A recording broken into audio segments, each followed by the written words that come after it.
चलिए आज की चर्चा शुरू करते हैं। आज कंपनी का नाम है मयूर यूनिक्वार्टर्स। इस कंपनी के बारे में हम लोग चर्चा करने वाले हैं। क्यों करने वाले हैं? अगर अब इसका चार्ट को देखते हैं तो एक गजब पैटर्न यहाँ पर बनता हुआ नज़र आ रहा है।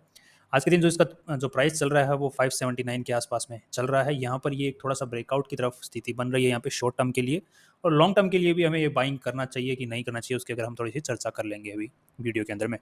तो पहले इस कंपनी के बारे में जान लेते हैं, कंपनी करती क्या है। तो ये एक सिंथेटिक लेदर बनाती है, ठीक है। एक तो होता है जो कि हम जानवरों से उनको, जैसे कि मतलब जो लोग जानवर खाते हैं जहाँ पे वो कटते हैं तो वहाँ से लेदर निकलता है, और लेदर फिर अलग अलग जगह काम में आता है। शूज़ बनाने में, कपड़ों के अंदर में काम आता है। ये सीट जो ऑटोमोटिव्स में सीट जो कवर होता है वहाँ पर काम आता है। तो काफ़ी सारे यूसेज होते हैं लेदर के। और दूसरे जो होते हैं, एक आर्टिफिशियल लेदर होता है जो कि फैक्ट्रीज में बनता है, जैसे पॉलीविनाइल जो प्लास्टिक से मिला के, लाइक, ठीक है। उसके अलग अलग तरीके हैं। तो अब जैसे अगर हम आर्टिफिशियल लेदर में भी बात करें तो अलग अलग टाइप के लेदर्स होते हैं। किसी में पफ निकला हुआ होता है, किसी में लाइनिंग बनी होती है, कोई प्लेन लेदर होता है, तो किसी में एक टेक्सचर बना होता है। तो काइंड ऑफ बहुत टाइप के लेदर्स बनते हैं। सो उस लेदर मार्केट में ये कंपनी काम करती है। अगर इसकी इस वेबसाइट को देखते हैं तो यहाँ पर आप लोग जो लेदर्स के कुछ डिज़ाइंस आप लोग यहाँ पे देख पाएंगे। सो ये सारे टाइप के लेदर्स बनाती है। ये सिर्फ एक दिखाने के पर्पज़ से ही है। बाकी अगर ये मतलब बता रहे हैं कि हमारे ऑटोमोटिव इंडस्ट्री में लेदर्स काम आते हैं, फुटवेयर इंडस्ट्री, फर्निशिंग में काम आते हैं, जैसे कि गद्दे वगैरह बनाते हैं, ठीक है, वहाँ पे लेदर ही तो काम आता है। सीट में भी लेदर ही काम आता है। और बाकी बहुत सारी और भी चीज़ें लेदर की, गुड्स एंड गारमेंट्स बनते रहते हैं हमारे लेदर से। सो अगर इस अब ये जो कंपनी जिस मार्केट में सेगमेंट में काम कर रही है वो मार्केट कितना बड़ा है, अगर उसकी बात कर लेते हैं यहाँ पर, तो हमने थोड़ा सा डेटा निकालने की कोशिश की। तो यहाँ पर काफ़ी सारी रिसर्च जो स्टडीज़ हैं वो हो रखी हैं, बट सभी ने एक अलग नंबर दिया हुआ है। जैसे यहाँ पे ग्रैंड व्यू रिसर्च नाम से कोई इंटरनेशनल जो वो मतलब ऑर्गेनाइजेशन है, उसने एक रिसर्च करी तो बोली कि 33 बिलियन डॉलर्स का ये मार्केट था 2021 में, और 2030 तक ये जो 8% के CAGR से ग्रो करेगा, ऐसा ही कंपनी बोल रही है। दूसरा जो है सिंथेटिक लेदर के मार्केट्स रिसर्च नाम से, इन्होंने बोले 63 बिलियन डॉलर्स का है। एक दूसरी कंपनी है वो बोल रही है 30 बिलियन डॉलर का। 29 बिलियन डॉलर का 2021 में था, और 54 बिलियन डॉलर्स का हो जाएगा 30 तक। मतलब ग्रो होगी, अच्छा खासा ग्रो हो जाएगा ये मार्केट।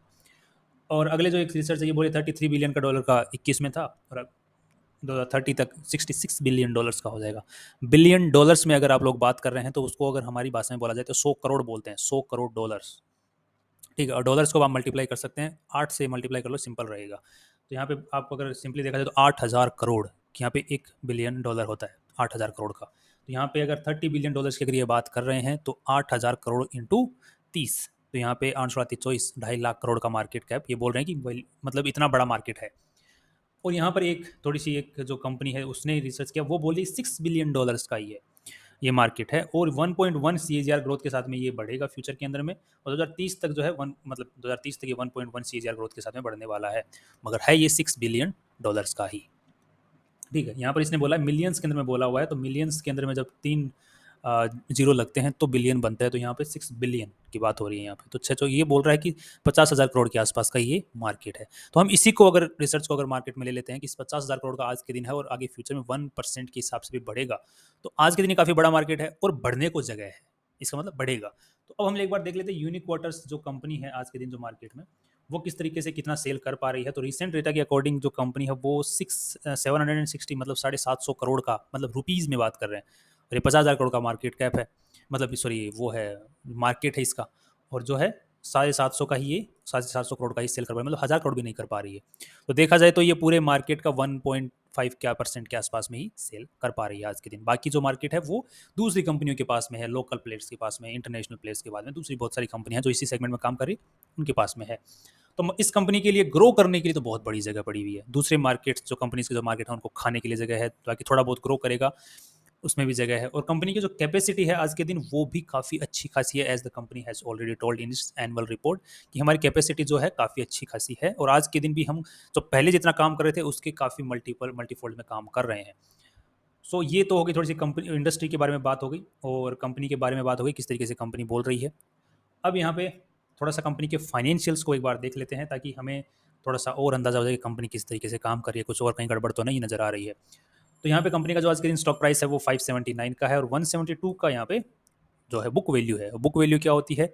जो कि कंपनी पैसा लगाती है अपने एसेट्स के अंदर में, अपनी कंपनी में जो पैसा लगाया है, तो 172 करोड़ रुपीज़ कंपनी ने अपने जो मतलब कंपनी में पैसा लगा दिया है अब तक, ये बुक वैल्यू के हिसाब से। अगर और पीबी रेशियो जो कितना चल रहा है 3.36 का पीबी रेशियो यहाँ पर चल रहा है। तो स्टॉक का पी जो चल रहा है वो 23 के आसपास।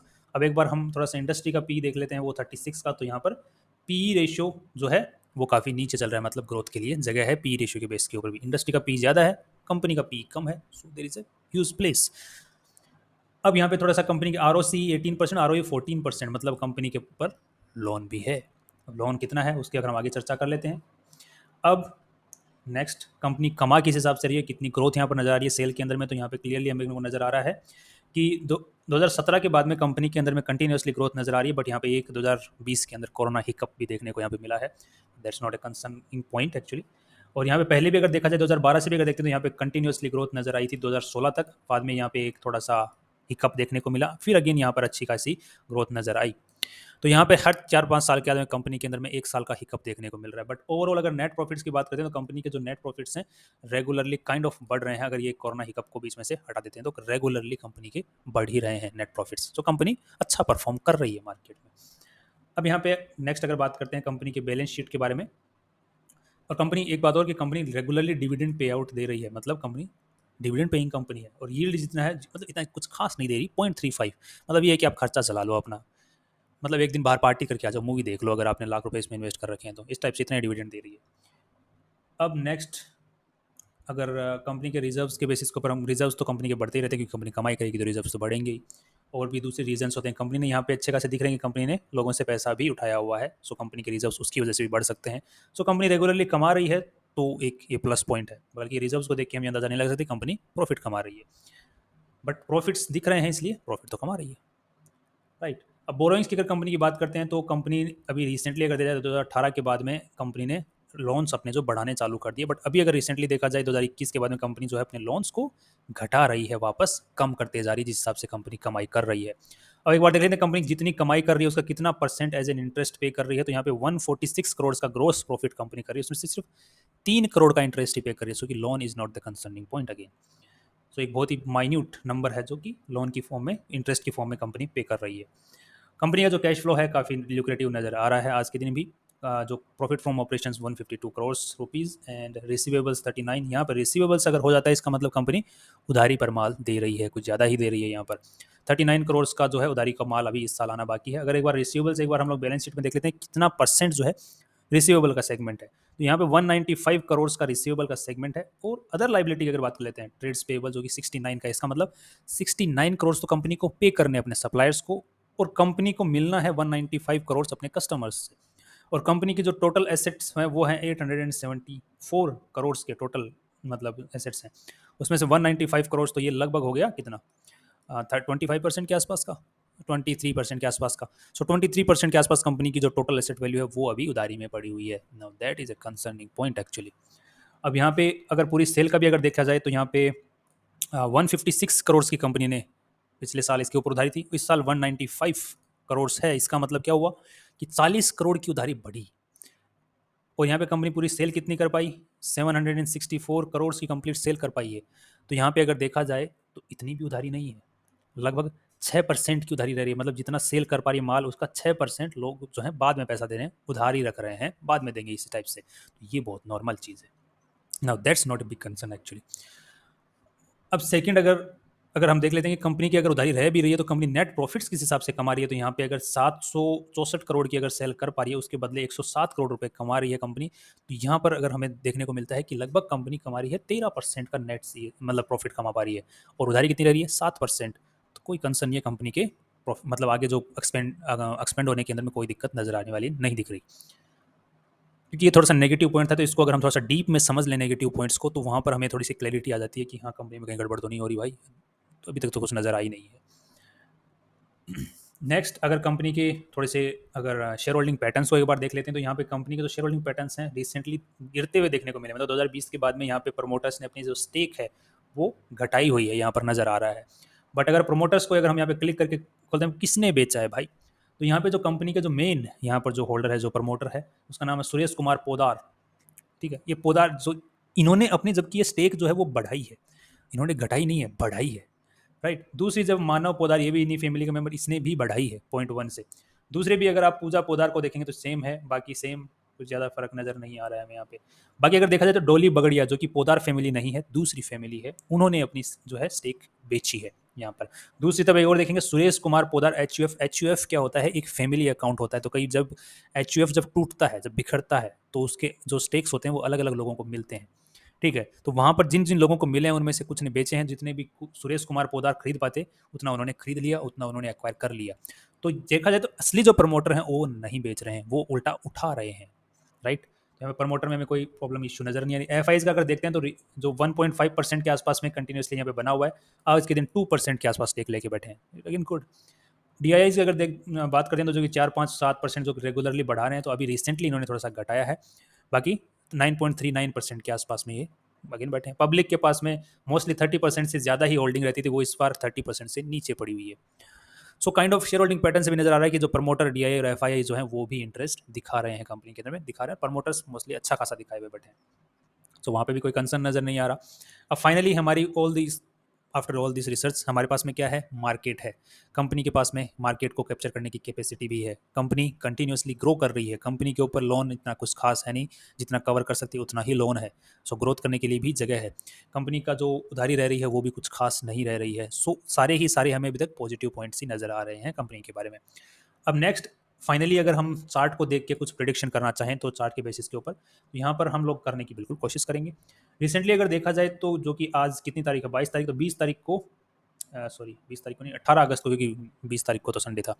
तो 18 अगस्त को यहाँ पर अच्छा खासा वॉल्यूम देखने को मिला है। अगर इसको थोड़ा सा और जूम कर दें तो देख रहे हो अच्छा खासा यहाँ पे वॉल्यूम देखने को मिला। उसके बाद में थोड़ा सा यहाँ पे इसने रेस्ट किया, रेस्ट करने के बाद में आज फिर उछाल मारते इसने ये दिखा दिया कि अभी मेरा ऊपर जाने का मूड है।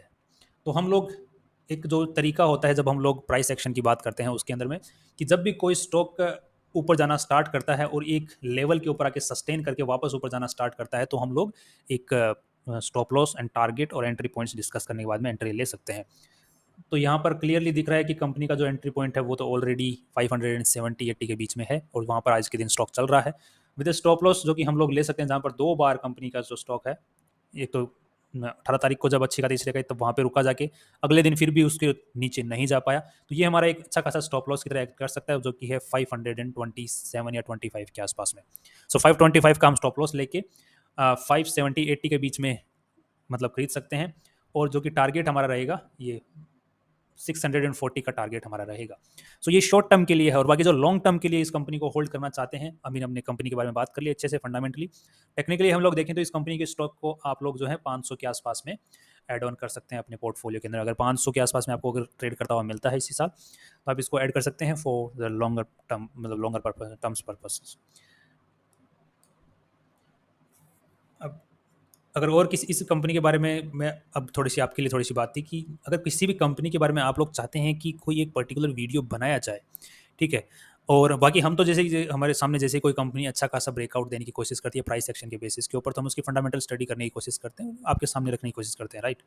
बाकी आप सभी कभी किसी भी कंपनी में इन्वेस्टमेंट अगर करते हैं तो एक तरीके से करने का ट्राई करिए, और किस तरीके से ट्राई कर सकते हैं उसके बारे में हमने एक वीडियो बनाया हुआ है, मैं लिंक डिस्क्रिप्शन में ऐड कर दूंगा, ताकि आप उस तरीके से अगर आप मतलब पोर्टफोलियो क्रिएट करेंगे तो आपको उसमें बेनिफिट होगा। आप डरेंगे नहीं जब स्टॉक मार्केट नीचे भी अगर किसी रीजन की वजह से आता है, तो आपका ओवरऑल जो पोर्टफोलियो होता है वो इतना रेड नहीं दिखाई देगा, क्योंकि स्टॉक मार्केट जब नीचे आता है तो पूरी कंपनी नीचे गिरती हैं, तो उस वक्त पोर्टफोलियो रेड हो जाता है। इसकी वजह से हम लोग कई बार उस जल्दबाजी में निकल जाते हैं, लॉस बुक कर लेते हैं, और खराब कंपनी होती है तो कई बार हम वो लॉस बहुत ज़्यादा भी चला जाता है। तो अच्छी कंपनियों में इन्वेस्टमेंट करने के लिए एक तो हम लोग आपको गाइड कर ही रहे हैं, साथ ही साथ आप एक तरीका अपना लीजिए पोर्टफोलियो बनाने का, ताकि आपको रेगुलरली प्रॉफिट होने के चांसेस ज़्यादा बने रहें। तरीका एक हमने लिंक इन द डिस्क्रिप्शन, वो एक वीडियो बना रखा है। और बाकी आप भी अपना जो व्यू है अपने कमेंट सेक्शन में बता सकते हैं, और हमें उससे काफ़ी मदद मिलती है जो कि आप अपना व्यू बताते हैं कि हमें इस कंपनी के बारे में रिसर्च जानने की ज़्यादा इच्छा है, ताकि हमें भी कोई कंपनी मिलेगी हाँ जो कि आपको जानना है। तो जिस भी कंपनी के ज़्यादा से ज़्यादा वो आएंगे उसके बारे में हम लोग बनाने की कोशिश करेंगे। Finally see you tomorrow.